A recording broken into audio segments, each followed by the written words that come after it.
हमारे साथ धर्मगुरु देवकीनंदन ठाकुर जी, कथावाचक के तौर पर जिनकी पहचान है पूरे देश में, वो इस वक्त मौजूद है। देवकीनंदन ठाकुर जी, ये जिस तरीके से सनातन के अपमान को लेकर बेलगाम बोल सामने आए हैं, आप इसे किस रूप में देख रहे हैं? देखिए, मैं एक बात जानता हूं कि ये लोग सनातन के विषय में कुछ जानते नहीं है, सिर्फ राजनीतिक रोटियां सेकना चाहते हैं। और राजनीतिक रोटियां सेकने के लिए ये लोग ऐसा बयान देते हैं, क्योंकि इनको पता है कि इनके कर्म धर्म तो कुछ अच्छे हैं नहीं। कर्म तो ये कुछ कर नहीं पाते, जनता की सेवा ये कुछ कर नहीं सकते, करने लायक हैं भी नहीं। इन पे पद मिला है, वो सेवा इनको करनी चाहिए, उसके माध्यम से इनको वोट लेनी चाहिए। पर दुर्भाग्य यह है कि वहां तो काम करने के, एसी छोड़ने का मन नहीं करता, नौकर चाकरों से हलवा पूरी खाने से फुर्सत नहीं मिलती।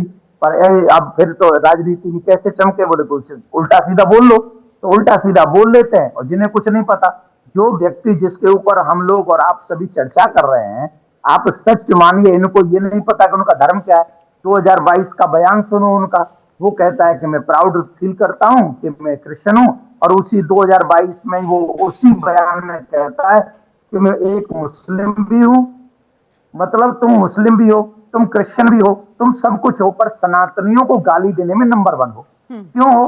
क्योंकि इनकी औकात नहीं है, इनकी हिम्मत नहीं है कि मुस्लिम को कुछ कह दें, क्रिश्चियन को कुछ कह दें। और सनातनियों का ये समझ लेते, आप लोग भी, हम भी, सब प्रचार ये करते, अरे भाई सनातन तो पहले से था, पहले है, अभी है, आगे रहेगा, इसलिए जो कोई बोले वो सब सुन लो।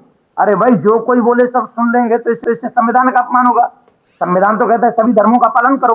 तो ये लोग संवैधानिक पद पे बैठ के अगर संविधान का ही अपमान करेंगे तो चुनाव आयोग को सबसे पहले नहीं प्रतिबंधित कर देना चाहिए कि आप राजनीति छोड़ो, आप धर्म नीति करो, आप धर्म नीति करो, खूब आराम से धर्म के ऊपर बयान दो, कौन रोक रहा है आप? बिल्कुल। तो ये वोट के लिए जो आप कह रहे हैं कि देखिए कहीं ना कहीं वोट के लिए इस तरीके के बयान देते हैं, अनर्गल बयान देते हैं, लेकिन अगर तमिलनाडु की मैं बात करूं तो वहां पर दोनों ही दल पक्ष विपक्ष में जो मुख्य भूमिका निभाते हैं वो द्रविड़ियन आंदोलन से निकल कर आए। और वो तमिलनाडु जहां पर वोट चाहिए इनको, वहां 87% आबादी जो है वो हिंदुओं की है। वहां वो ईसाई और मुसलमान, जिसका आपने जिक्र किया, मुश्किल से 6% के आसपास उनकी आबादी है। तो वहां तो 87% वोटर भी हिंदू है। और बावजूद इसके सनातन को लेकर इस तरीके के अपशब्द, ऐसा अपमान, और फिर भी इनको वोट मिल जाएगा वहां पर।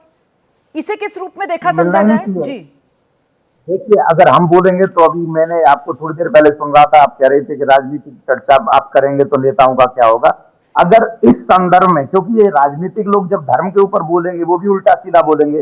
अब मैंने कल ही इनको कहा था, मैं चैलेंज देता हूं, आगे टीवी चैनल पे सनातन पे डिबेट कर लें, जितने धर्मों को ये जानते हैं उन सब का बयान दे दे, आ जाए, मैं चैलेंज देता हूं आपको। आप इनका, मेरा चैलेंज इन तक पहुंचाइए, ये आए मेरे साथ टीवी डिबेट में, आप ही के चैनल पे आ जाए और बताएं सनातन में क्या खामियां जिसे वो नष्ट कर देना चाहते हैं। भाई मुझे एक खामी तो बता दें कि सनातन की ये खामी है। और जिन धर्मों के लिए वो इतने प्रशंसनीय हो रहे हैं, जिनकी वो इतना कह रहे हैं कि भैया मैं तो प्राउड फील कर रहा हूं, अरे तुम जानते भी हो कोई धर्म था ही नहीं। सनातन धर्म कहते किसको, इनसे पूछ लिया जाए, बता नहीं पाएंगे। सनातन का मतलब है जो सत्य, जिसको हम लोग हमेशा से कहते था क्या। अगर हम कह देंगे पुराना, तो अगर पुराना है तो उसे मिटना पड़ेगा, क्योंकि एक दिन पुराना हो जाएगा तो बूढ़ा होगा, बूढ़ा होगा तो मिटेगा। पुराना है, पुराना कौन है? जो था, है और रहेगा। तीनों कालों में जो कभी बाधित नहीं होता वही सनातन है, और तीनों कालों में जो कभी बाधित नहीं होता वो है सिर्फ ईश्वर। इसका मतलब है देवकीनंदन ठाकुर जी, बहुत बहुत धन्यवाद एबीपी न्यूज पर जुड़ने के लिए। और मैंने ये सवाल आपसे पूछा ही इसलिए था कि दक्षिण भारत में, जहां पर, जिस राज्य का मैं जिक्र कर रही हूं, 87% वहां पर हिंदू आबादी है, तो क्या वहां पर धर्माचार्यों को सनातन के प्रचार प्रसार को लेकर अब जरूरत महसूस होती है कि सही मायने में सनातन का अर्थ वहां पर जाकर लोगों को समझाया जाए, उनको जागरूक किया जाए? पत्रकारिता कोई इमोशन नहीं है, ना अपना कोई ज्ञान देना है और ना कोई विचार थोपना है। पत्रकारिता क्या है?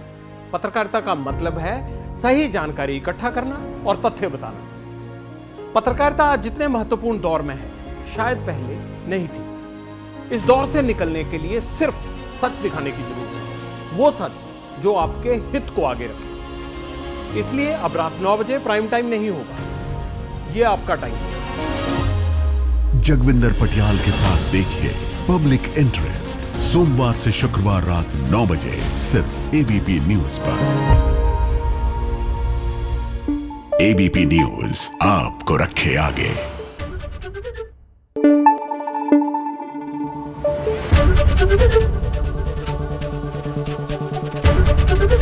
एबीपी न्यूज आपको रखे आगे।